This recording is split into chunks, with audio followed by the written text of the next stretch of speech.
in 1999, I was in London. We were getting ready for another Nagar Kirtan, which is a Sikh celebration, where thousands attend, street processions, and limitless food, abundance of food. And at the same time, there was a war about 1,500 miles away in Europe, and a lot of people from Kosovo were leaving as refugees for Albania.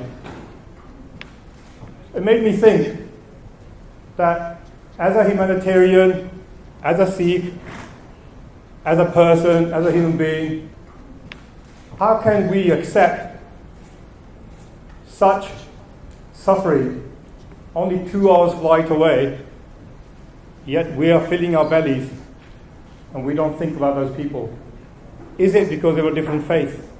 Because these people were Muslim? Is it because we've forgotten which way we're going as Guru's teachings? I'm a very proud Sikh, I'm a very proud Punjabi, but I'm even proud as a human being. So I question myself, what does Sarbat Da Bhalla, which in English means well-being of all, mean? So I said to my friends, let's do something. Let's take the food where it's needed. We're very proud of the langar concept in Sikhi, which is the community kitchen for all. But we couldn't take that concept to people who needed it.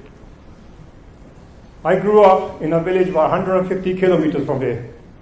And that village in the 70s and early 80s was a one unit, full of humanity, full of love. When our crops failed, we helped each other. When we had difficulties, we helped each other. I'm very sad to say, this is not the Punjab today that I remember 25, 30 years ago.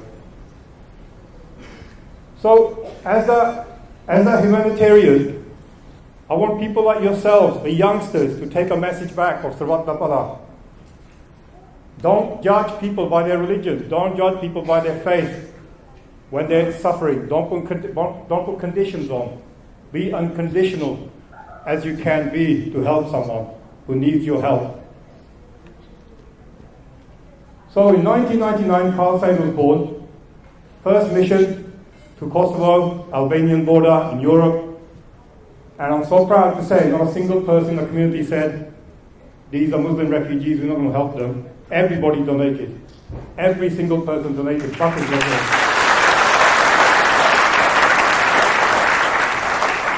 What you see on social media, the workers, the volunteers, Ravi Singh delivering aid.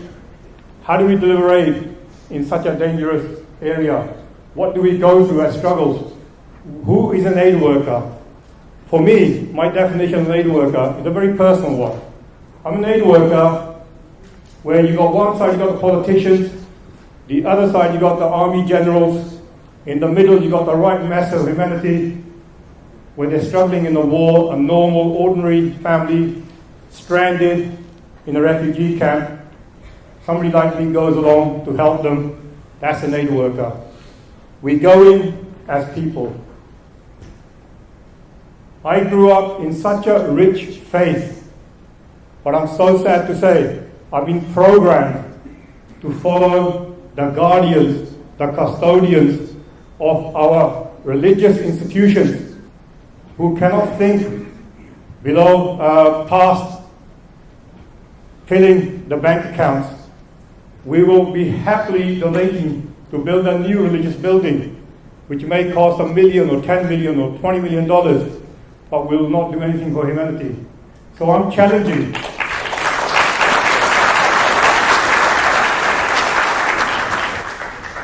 Our thinking remained within the four walls of the Sikh Gurdwaras, which are the temples. We couldn't get past to think, hey, let's take the food to refugee camp. The struggle in doing so, when Khalsa Aid was formed, the struggles have been immense, personal struggles. I think what you guys see, Ravi Singh in a refugee camp, I think about my family all the time. I think about my mother who thinks her son may not come back. I think about the kids, think about the wife. Every humanitarian, every aid worker, I respect from the bottom of my heart. I don't care which organization they work for. They're doing an amazing job in very, very difficult circumstances around the world. So we too have our struggles. We do sometimes sit in this lonely job where you do the work and you sit in a hotel or sit somewhere on the side and you think, what am I doing here? Does somebody, I think about this very often, does anybody actually care why I'm here? You know what, I'm very proud to say, in the last 17, 18 years, our community has responded absolutely fantastically to every disaster. The other thing that comes back to me as a struggle for me is to get the message across to the public, generally to the Indian public. Today I'm in Punjab, in Chandigarh. You know, we're in a country that is meant to be the heart of spirituality, love, so many races, so many colors, so many religions. Yet there is so much poverty. Yet there is so much suffering. Because we don't want to leave our comforts. We forget where our forefathers come from. So the inspiration behind Khalsa Aid, why do we do what we do, is because we have suffered. I am a Sikh.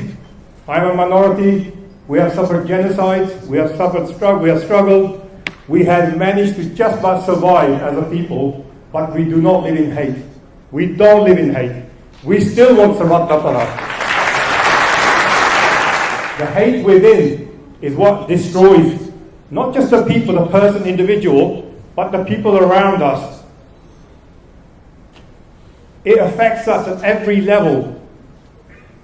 So my biggest challenge is not just delivering aid to a refugee camp, but my biggest challenge is to get you guys, to get the rest of the world involved, to say the people at the other end who need help, who need aid, are just like us. They may be different in color, they may be different in religion, they may be different in language, but when you actually meet these people in refugee camps, you will see there's no difference in our families and their families. What they want back is to go back to their homes, have a bit of dignity, have self-respect, and to do that, they need us. They need aid workers. As a Sikh aid worker, as a Sikh humanitarian, with an identity like this, we're helping people like this family here in Lebanon, the one before the Yazidis, and these are the Yazidi elders with myself in Iraq. The Yazidi gentleman saw me. The first thing they said, we never had a Sikh in this country before. This is in northern Iraq. And I said, no. The first Sikh came here 500 years ago, Guru Nanak Dev Ji, to Iraq. And we are now bringing his message of Sarbat Da Bhalla to help your people. And as I'm sure your great ancestors must have met our Guru Sahib. And we bring his love. We bring his blessings to help. And we don't have any conditions. We respect you who you are. I never known who the Yazidis were until that day. Well, I've known these guys for 2.5 years, and they become like family. So what's the biggest inspiration for somebody like me? I get a lot of these questions. Ravi Singh, what inspires you?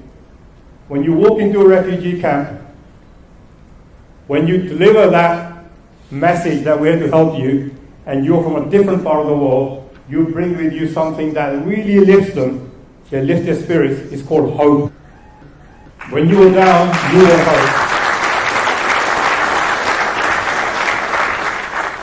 So, I can guarantee you, it may hurt some people sitting here, but I can guarantee you, if the refugee camps in Iraq and Syria were full of people called Singh, Sharma, Sidhu, Grewal, Kumar, you will be up in uproar, you'll be up in arms. You will be catching the first flight to help them. You will feel the pain because you will associate them as our own. Why are these not people our own? Why have we left them to suffer? Because we treat them different.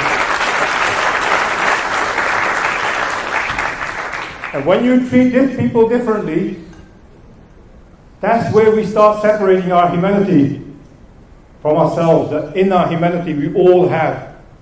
We are all humanitarians. I want people like you to be inspired to do something. It becomes a passion, a blind passion, a drive, ambition, that you want to get other people to see what you see. And what do I see? I don't know what religion you are. I don't know what religion you are. I don't know what caste you are. I don't know what caste you are. And I don't really care. I don't want to know. What I want to know is what's inside your heart. Why are we struggling to just get past that simple thing? Because we cannot serve humanity until you have a clean heart. To have a clean heart, you have to think as a human being. To think as a human being, you've got to step outside a little bit of your daily lives, which is like a rat race. We're chasing wealth, chasing promotion, chasing ambition. I'm not saying that you give up everything you have. No, you need to be successful. You worked hard for what you have. But what you do need to do is have a little think. What am I doing for the people in this state, in the neighboring villages where we are today, for the refugees who are different to us? Take that thought with you. Be human. It's not difficult. It breaks my heart when I go to these camps where some of these guys' daughters are still held as sex slaves. It breaks my heart that nobody cares in the world who these Yazidis are. And you know what? What breaks my heart more? That when I raise issues about the genocide in 1984 in Delhi, I get called all sorts of names instead of somebody saying, you're right. We have failed a whole generation of justice because we are not humanitarian. We become political.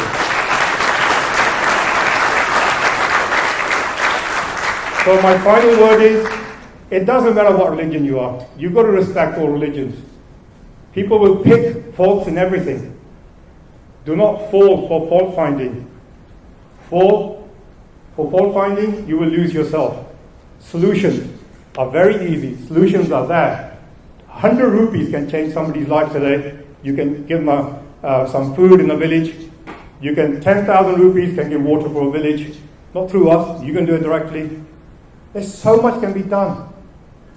Just have the willpower. Every single one of you is a Ravi Singh, but you don't realize it. Thank you very much.